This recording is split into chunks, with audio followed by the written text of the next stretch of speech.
I have to read all the SPFBO winners from the last 10 years before December so I can rank them all in the Champions League. I'm not an official judge, but I feel like it would be appropriate for this channel. So today we're taking a look at The Grey Bastards by Jonathan French, which won the SPFBO 2 award. Let me just warn you right out of the gate, this book is filthy, vulgar, crude, inappropriate, aggressive. These are a much different breed of orcs than the ones I just read from Orconomics. But I basically kind of viewed these characters pretty much as like locker room jocks, and it seemed to suit them pretty well, at least according to the stereotypes. There are tribes of half-orcs who live in these badlands and are in charge of protecting humanity from any potential orc invasions. But they're also considered second-class citizens, and humans don't like these half-orcs. So we follow Jackal, who is an ambitious member of the Grey Bastards clan, and he thinks he should be in charge instead of the old, decrepit leader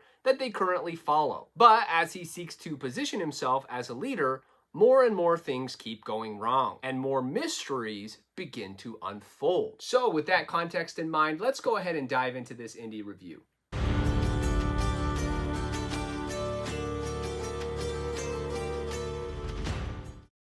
I ended up giving the Immersion a 9 out of 10. There's just a lot going on that helps you to really get sucked into the book. There's a history to how these half-orcs kind of claimed these badlands for their own, because they used to be slaves basically to the humans, but they rose up when the orcs invaded and actually managed to drive them back. At least that's the history we're told anyway.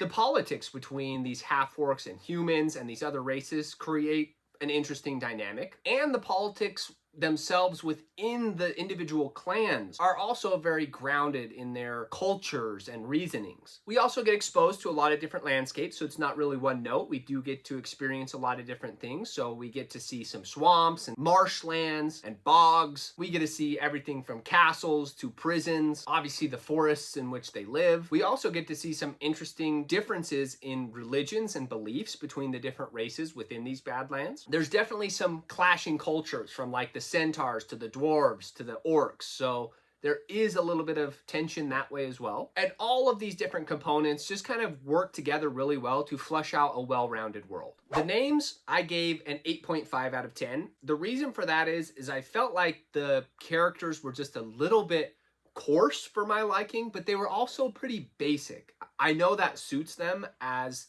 you know, these half-orcs who have kind of these base instincts and behaviors. But at the same time, like, it did seem a little basic. I don't know what else to say about it. Like, they were just always driven by these base instincts and desires rather than like maybe more high level motivations. And again, that makes sense for half-orcs, given where their history and heritage comes from. Orcs are basically these like monster creatures, but it does come across as these like locker room jocks that just never reached maturity. So yeah, that's probably a good way to describe it. Just a little immature, maybe. But I did like Jackal, who's our main protagonist that we follow. He's a smart guy, and his drive to lead is very compelling, even if he does make poor choices all the time. Oates is his like friendly giant bodyguard. And let me tell you something, one of the tropes that I absolutely love in books is just a loyal best friend. I think that's why Samwise Gamgee is one of the most beloved characters of all time, is just his loyalty no matter what to Frodo. So I like when I get a taste of that, and Oates definitely had a piece of that. Then we've also got Fetching, which is the other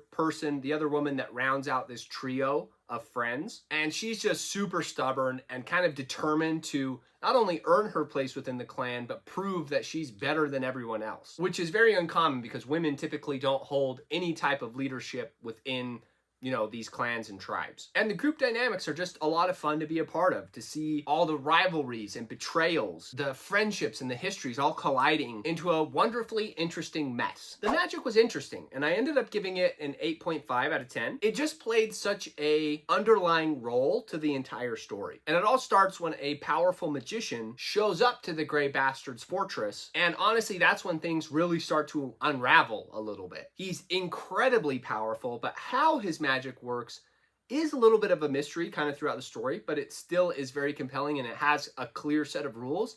We're just never really told what those are, but you can tell by the way the magician works. He is clearly trying to like regain strength or put together a spell or whatever it may be. You've also got this like religious cult of dwarves who believe in a god called the Great Slave or something like that. And somehow they have this power and ability to heal horrendous wounds. So when Jackal gets wounded, he ends up going to these people and striking a deal with them, which ends up giving him magical abilities of his own. But it does come with a pretty steep cost that he just doesn't fully comprehend.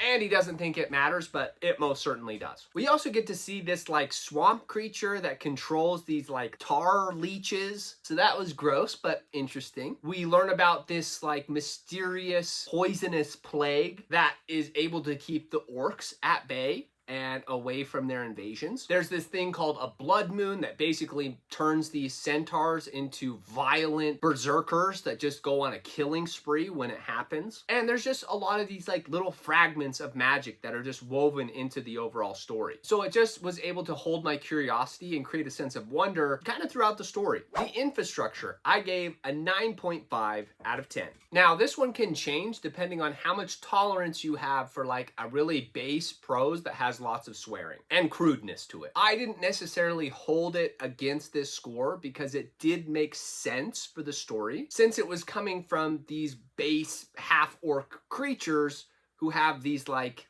primal instincts. I thought the plot itself was excellent. The author had me absolutely riled up several times in the story. I love when in a story it just feels like things are getting worse and worse and worse. And I just feel like I don't know how it's going to get any better for these people or how the hero is going to climb out of the hole that they're in. And it just makes it that much more satisfying when they do. And on that note, the pacing was marvelous also. The mysteries that slowly get unraveled as the story progresses was just a great way to keep me constantly glued to the pages. I just never wanted to set this book down. There was just constant tension and the author just sprinkled in just enough hope to keep me reading and to keep my frustration at bay. Barely. Now, when it comes to the enjoyment, I gave it an 8.5 out of 10. Honestly, this book felt more like a guilty pleasure for me. Just because I can see how this would turn a lot of people off just because of how filthy and vulgar the prose is. I'd cautiously say that this is probably one that men are more likely to enjoy. I know books are for everyone, but it did have just a lot of like masculine